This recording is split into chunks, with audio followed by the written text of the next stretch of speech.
Clemson, South Carolina week. I think that says it all. I'll be happy to answer questions.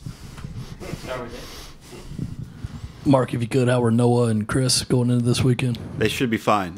Noah is 100%. He'll be ready to go Friday, and I'd say Chris is not quite there, but will be a game-time decision, but we're pretty confident. If Chris does play, will it be catcher or first? Most likely first. Okay, and then how are you setting up your pitching rotation? Same three guys? Or? Same guys. We'll go with the same three. Any left to come? What have you seen out of Carmen and Dylan, I guess, this week? And what would you like to see them improve on heading into what is, like, I guess, the biggest name opponent so far? Yeah, the biggest thing for them that jumps off the stat page is just they've walked some guys. And really, so far, they're the only two guys that have walked guys. Our walks per inning are down significantly this year outside of those two. And the reason why we've made them our Friday and Saturday starters is because we think they're two of our more talented guys on this staff, which is turning out to be a pretty good staff. So at the end of the day, they need to pound the strike zone, and I thought Harley was much better his second outing. He didn't walk anybody his second outing, so I think he's moving in the right direction. And Carm, the thing with him is his pitches move so much that at times he has a little bit of trouble of knowing where to start him, so they end up in the strike zone, but I think that will continue to fix itself as we go. Great. Yeah, Quintin Perez wasn't a guy we talked too much about in the fall and the preseason. What has he shown to you that, to work his way into the starting lineup? He's just a scrappy player. He has some junior college experience. He's a left-handed hitter. Probably will not strike out a whole lot. So he's just in the middle of a lineup with a lot of guys that are big and strong and can hit for power. You need a couple guys that are just scrappy, quality at bat guys too. So he's done well enough for us to keep putting him in the lineup. He's going to have to continue to play well to stay, but he's a guy that gives us a little bit different dimension.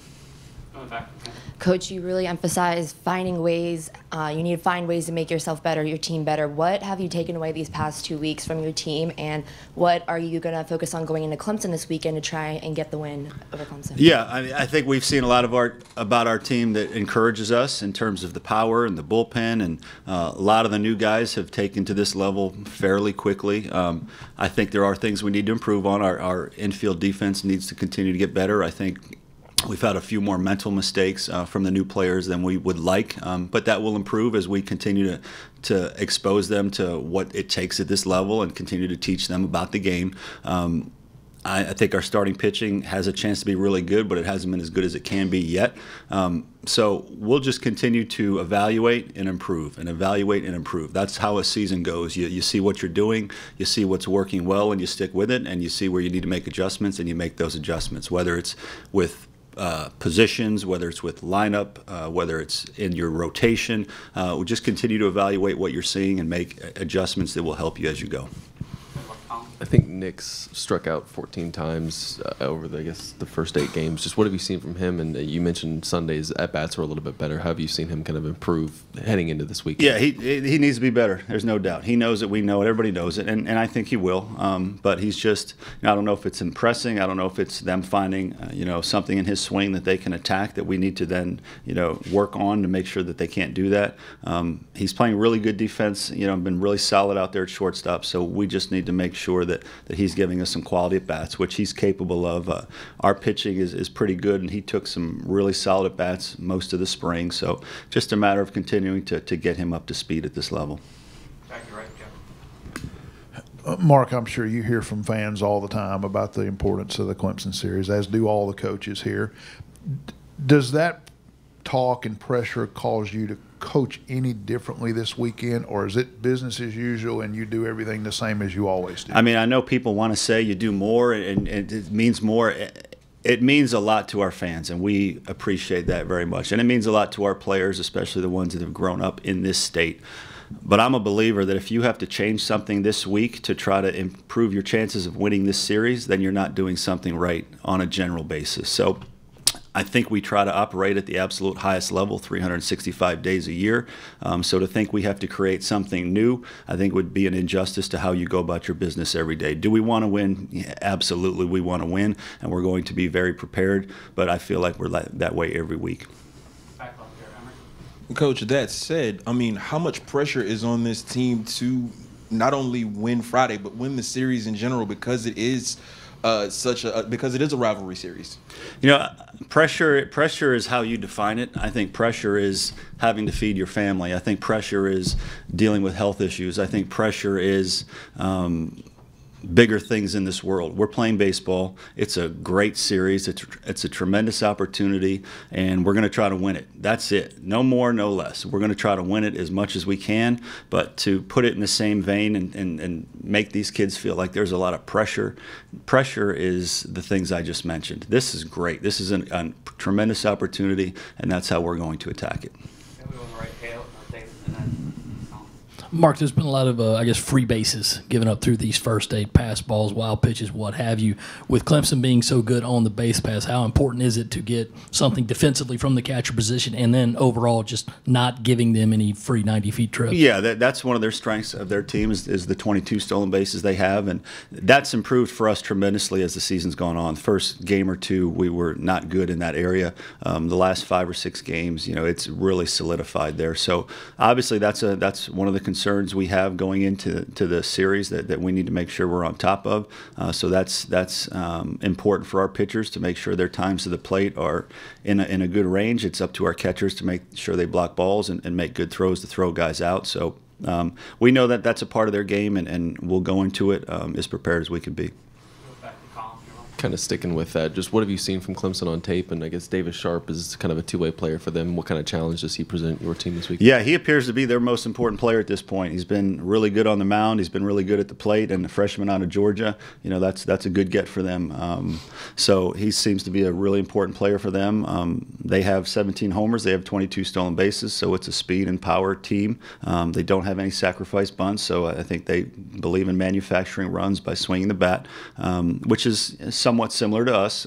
Their pitching has been very good as well. Their starting pitching has been outstanding, and they don't beat themselves. So I think on paper, you look at the stats, the teams are very evenly matched. Now it's a matter of who plays the best, who gets the big hit, who makes the big pitches, who can handle the stage. All those things are what makes this series fun to go watch. This is along the lines of what Colin just asked, but so early in the season, do you get enough on tape of what Clemson brings to the table that you know what they're good at, what their strengths are? And then after getting your first taste of this series last year, Coach, how does this compare to other rivalries that you've been a part of in your baseball career? Well, first part of your question, you don't have as much as you would like. I mean, we've both played 8 games, so that's not nearly enough, especially on the new players, whether it's them looking at us and us looking at them.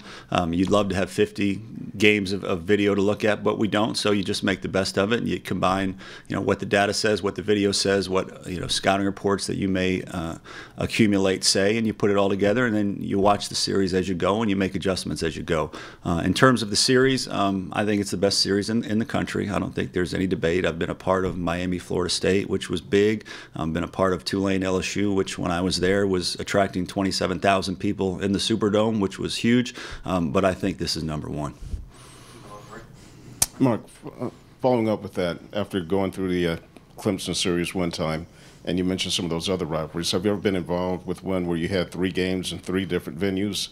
I just wanted to get your overall impression of the format of this series. Not on one weekend. When I was at Tulane and we were one of the top teams in the country during that era, that was before Hurricane Katrina, affected that city and that program.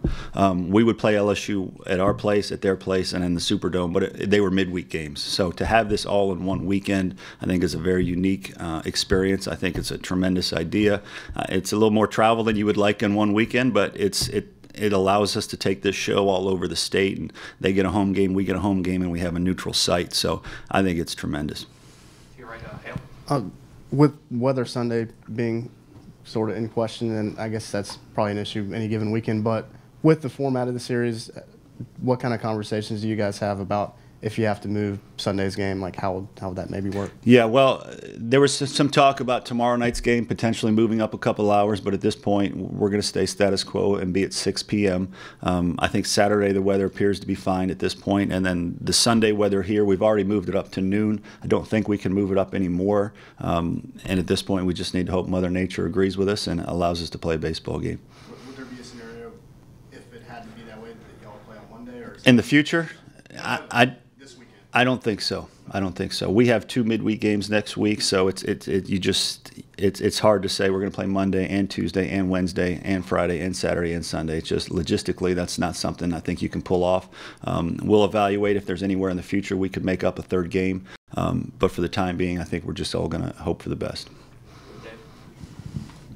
Mark, following up that, if you get to Saturday or going into that game Saturday and see how the weather might not have changed, does that affect your pitching plans, especially with Reed having thrown as well as he does? Could you maybe back into a bullpen, move him up, something like that? Yeah, it could. Everything's always on the table. You just like the football analogy, you get to the line of scrimmage and you evaluate the defense and you see what the best play is. So baseball's the same way, whether it's who you're playing, it's what pitchers you bring in a game at a certain time when they're at a certain spot in their lineup, whether it's in regards to the weather, is the wind blowing in, maybe you play your speed guys. You always evaluate everything you possibly can just to give yourself the best chance. I guess after Tuesday's game, you said you don't think your team's played their best game yet cohesively. Is that encouraging for you as a coach, knowing that there's still a lot of room to grow, or is that worrisome heading into this week and knowing you guys haven't put? No, we're going to try to think of it as a positive side, and yeah, we're 7-1, but I still think we have a ways to go in a lot of areas. So I'll look at that as a positive. I think anybody at this point in the season that's 7-1 feels good about that record, but we still see a lot of things that need to get better, and if they do, then we can be pretty good. You mentioned catching earlier. How much have you seen Luke improve defensively behind the plate, and is he starting to emerge as a leader on this team? Yeah, absolutely. I think Coach Lake has done a tremendous job bringing him along. He came in as a catcher that was more known for his bat and his power, but he has really come along defensively. His blocking has gotten better, his throwing's gotten better, his receiving has improved dramatically. So I give a lot of that credit to Coach Lake, who works with him every day.